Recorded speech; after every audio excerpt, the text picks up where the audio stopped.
So this is a unit for Year 9 on the spiritual journey to infinity and beyond. What did you do? Oh, look at that, yeah. So education, as I see it, is about information and transformation. Students need to see old ideas in a new light before they can grasp new ideas, I think. For example, we don't see with our eyes, we see with our mind, if you see what I mean. A blind person said that to me. By Year 9, students will have had 2 years of RE with me. That's over 100 hours of content knowledge and practice at thinking skills to make sense of what I'm going to front load to you in 20 minutes.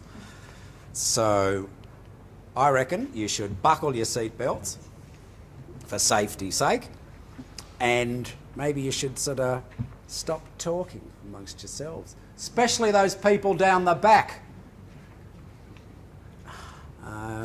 Yeah, so this unit, oh no, we don't want to do that yet. This unit is named in honour of Buzz Lightyear, who's a greatly undervalued, if inadvertent, hero of metaphysics.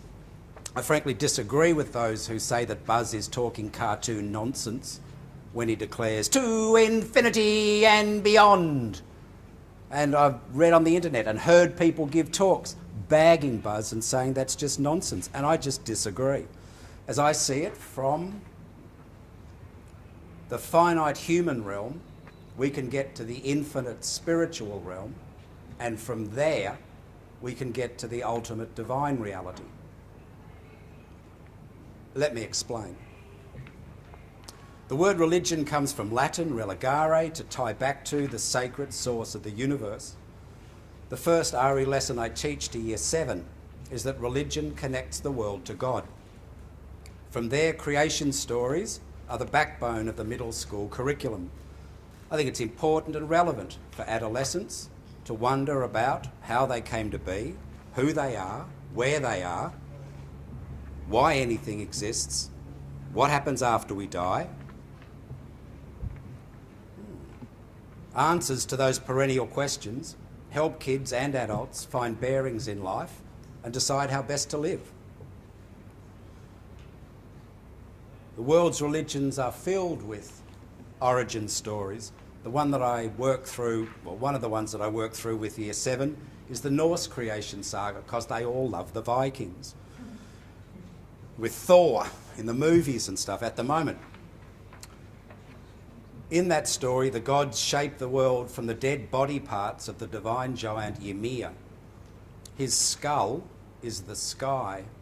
His brains are clouds. His bones are mountains. Ymir's flesh, the soil. His blood, the oceans. That gives them a sacramental view of the world, where the flesh and blood of a dismembered deity is what constitutes the physical world. So we can easily imagine the Vikings looking around at the physical world and seeing a spiritual reality. At the saga's end, the bodies of the first human beings are formed from 2 trees, and the All-Father, Odin, breathes his divine spirit into those first ancestral humans. On that point, the saga obviously resonates with Genesis 1:1, where the biblical God breathes life into Adam and Eve.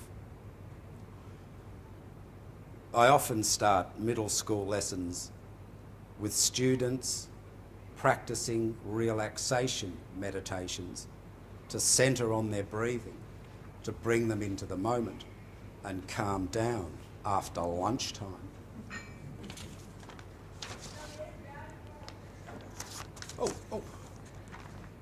So, Year 8. There we go, look. We get further background for the Year 9 unit from this Year 8 unit, which is a study of the history of the universe. The study starts with the secular creation story of the Big Bang, 14 billion years ago. As an internet research and computer graphing exercise, students create a cosmic songline with pictures of 24 major events, from the Big Bang through the evolution of atoms, to stars, the Earth, life forms, dinosaurs, mammals, humans, society to science. The songline takes 3 or 4 lessons to complete and ends with a selfie of each student in class today. Maybe needless to say, I'm not presenting what the unit is, I'm talking about it, because it takes us hours to do this, because I want them to tell me this stuff rather than me tell them. You'll find out exactly what I mean shortly. So the point of the songline is for students to grasp that 14 billion years of history in time can be imagined in one moment of thought. We can sit here now and think back to the Big Bang, if we're still and calm and quiet. Students are encouraged to notice the power of their imagination, which enables them to visualise anything from the macrocosm of stars and galaxies to the microscopic and subatomic realms of single-celled life forms and tiny whirling electrons. Our mind can even think ideas of things that have no physical characteristics. It doesn't take much discussion and reflection for middle school students to produce a list of invisible spiritual realities with which they are entirely familiar in their everyday lives. What is it that we're all perfectly aware of every waking moment and often while asleep, yet we can't see or hear or touch with our physical senses or count or measure with scientific instruments, but we'd never dream of denying exist? It takes a bit of discussion and prodding. But the answer, of course, is the thoughts and imaginings in our mind, our ideas and dreams, the meanings and values in our lives, our memories of the past, our hopes of the future, our life and mind themselves, the self we are. The inner life of mind we know directly isn't physically detectable, but anyone who knows its existence would never dream of denying that it exists.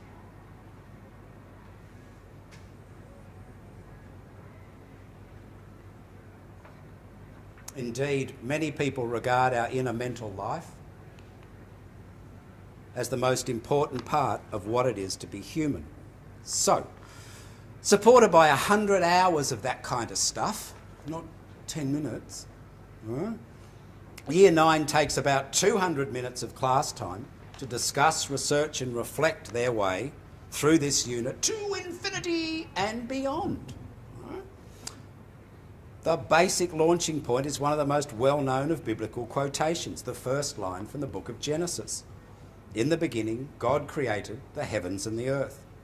Everything we need to know for a comprehensive spiritual interpretation of the universe can be excavated from the vision and worldview given in that line. Would take about half an hour usually of discussion with the kids. I don't say much, they do it.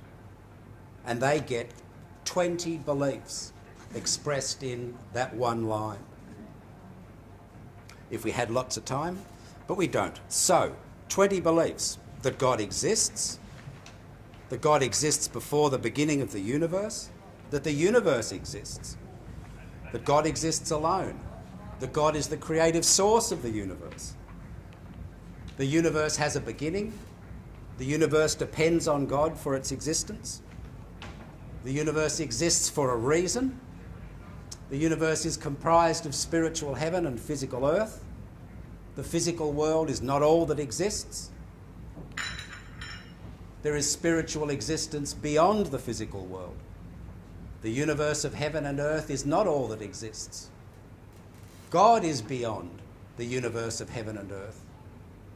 Heaven and earth are different from each other, but heaven is not beyond our imagination. Heaven and earth are connected because they're dependent upon God.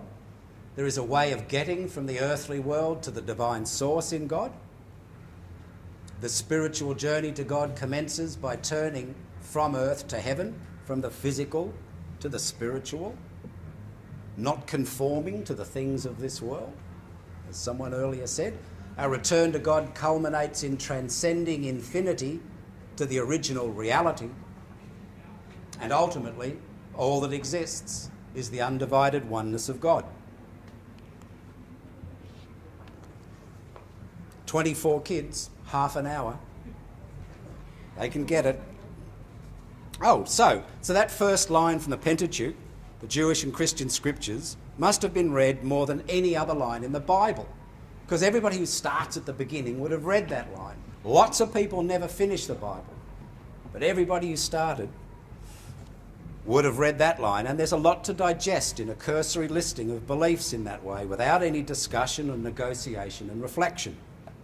Yet under our epistemological magnifying glass, the words expand like fractals to display their subtleties of meaning that are not readily seen at first. That's a reminder that spiritual reality itself hides in plain sight. Everyone sees it, but not everyone recognises what they see. For example, that picture, yeah, you turn it on its side, it looks like an eyeball. Or not. Right, okay. So, I believe it's the role of religion to awaken adherents to the invisible spiritual dimension of reality, and in doing so, religion connects the world to God. By switching a spiritual light onto the universe, students have the opportunity to become familiar with a religious worldview that supports the ethical life of faith in God, knowledge of oneself, and service to others.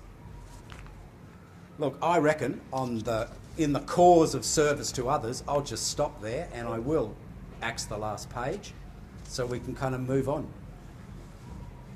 There is another page you can read. Oh, there's lots more pictures. Look, lots more pictures. That's it. Thank you very much. Thank you.